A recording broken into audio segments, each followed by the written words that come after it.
In this video, I'm going to do a short introduction for dividing polynomials by monomials. And so I'm going to go ahead and start just with two quick examples of dividing a monomial by a monomial. And there's something important that I want to point out here at the beginning, and then we'll move on to polynomials and kind of the properties that we'll use to do this. Okay, so in this first example, you'll notice 24 over 30. You probably see those coefficients right off the bat. And I can actually divide out and cancel a 6 from both the numerator and denominator coefficients. So when I do that, I'll be left with a 4 and a 5, respectively. And then when we talk about our variables here, we actually have a squared over a squared. So when the numerator and the denominator are the same, they just cancel and you have a 1 right there. So you could say 1 there and 1 there. But since we're multiplying, the multiplication by 1 is not really important right here. And then we have b to the 8th over b cubed. So remember, when we're dividing like bases, so the bases are both b, I'm going to subtract the exponents. And it looks like the 8 is bigger than the 3. So let's go ahead and move that 3 up here and subtract this way. So 8 minus 3. And my coefficient was 4. So 4b to the power of, well, 8 minus 3 is 5. Over, and it looks like all I have left down here is just this 5. So I could say 4b to the 5th over 5, or I could actually say 4/5 b to the 5th. Okay? So what you notice here is that I divided this monomial by this monomial, and I got a monomial, 4/5 b to the 5th. Well, that's not always the case, and I'll show you that here on this second short example. 14 and negative 7, when I divide, it looks like I can factor out and cancel a 7 from the top and the bottom, and I'll have 2 and 1. This negative here either needs to go out front or on top. We just don't like to leave negatives in the denominator. Okay, so what it looks like so far is that negative 2, and then let's tackle our variables. So we have x to the 5th over x cubed. And again, when we're dividing like bases, so both bases here are x, I'm going to subtract the exponents. 5 is bigger than 3, so I'm going to say 5 minus 3 is 2, so x squared. And we'll put it in the numerator because that's where the bigger number was, that 5 was bigger than 3 for that exponent. And for our y's, we are dividing like bases again, so we'll subtract those exponents. This 9 is bigger than the 3, so let's go ahead and move that 3 down and subtract that way. So I actually have y to the 6th here in the denominator, and that will be the quotient for this one. So one big thing you notice, and we are mentioned already, the quotient here was a monomial, and the quotient here is not a monomial because we cannot have this variable in the denominator. All right, so you'll see the same thing when we're dividing polynomials by monomials. Sometimes you get a polynomial, sometimes you won't. In these last two examples that we're going to look at, we're going to be dividing polynomials by a monomial, and we're going to use this property right up here that I've written. So our polynomial will be in the numerator, and so we have something like a plus b, or maybe more than just two terms, and we're going to divide that by a single term, c. So what that's going to look like is we're going to go ahead and divide this up into two independent fractions, both with this common denominator of c. So a over c and b over c. And whatever sign goes here will end up being here. So a over c plus b over c. Okay, well, how can we apply that then in an example like this? Well, I have this numerator, and in the numerator I have 1, 2, 3 terms.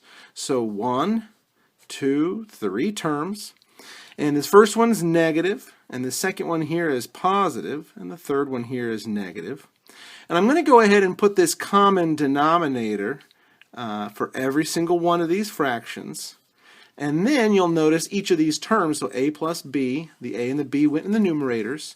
So I'm going to go ahead and put each of these terms in their numerator place.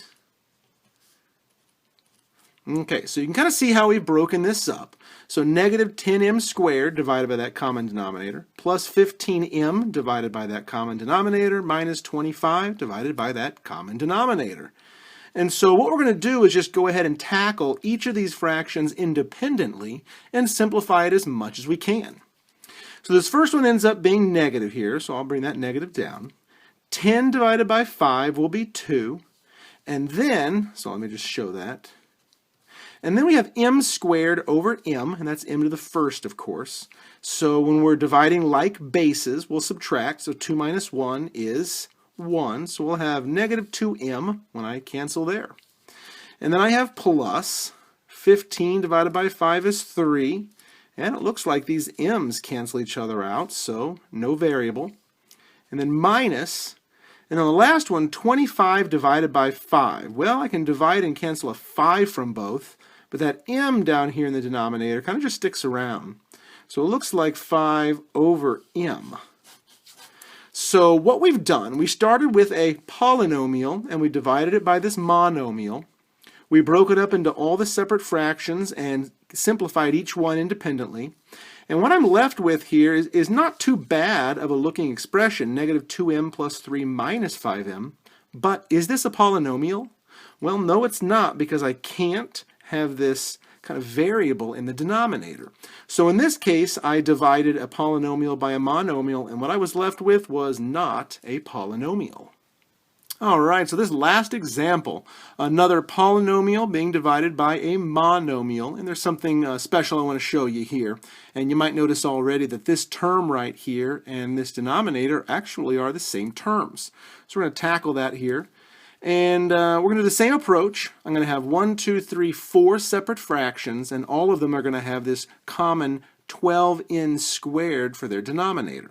So let's go ahead and start. 36n to the fifth, and we'll divide that by 12n squared, minus, because this minus sign here, 60n to the fourth, divided by, of course, 12n squared. And then we have another minus, and then 12n squared, divided by, well, 12n squared. And then plus this 24, that constant, divided by 12n squared. Okay, so let's go ahead and one at a time. So 36 divided by 12, we can kind of cancel that down to a 3 and a 1. And as far as the n to the fifth over n to the second power, we're dividing like bases. So let's subtract. So 5 minus 2 is 3. So 3n cubed, it looks like, for that first one. And here, 60 divided by 12, I can take a 12 out, and I'll get 5 and 1. And then once again, dividing these like bases, I'll subtract the exponents, so minus 2 when it comes up. So it looks like minus 5n squared. Okay, so far so good. Then we have a minus, but you'll notice all of that cancels, and so it's the same thing. So here's a very common mistake that students make. They see that this cancels, and they just move on. But you can't do that because it's subtracting this term right here. And what is this term actually? Well, it's 1. So you have to say minus 1. You can't just skip it and move on because it's still here.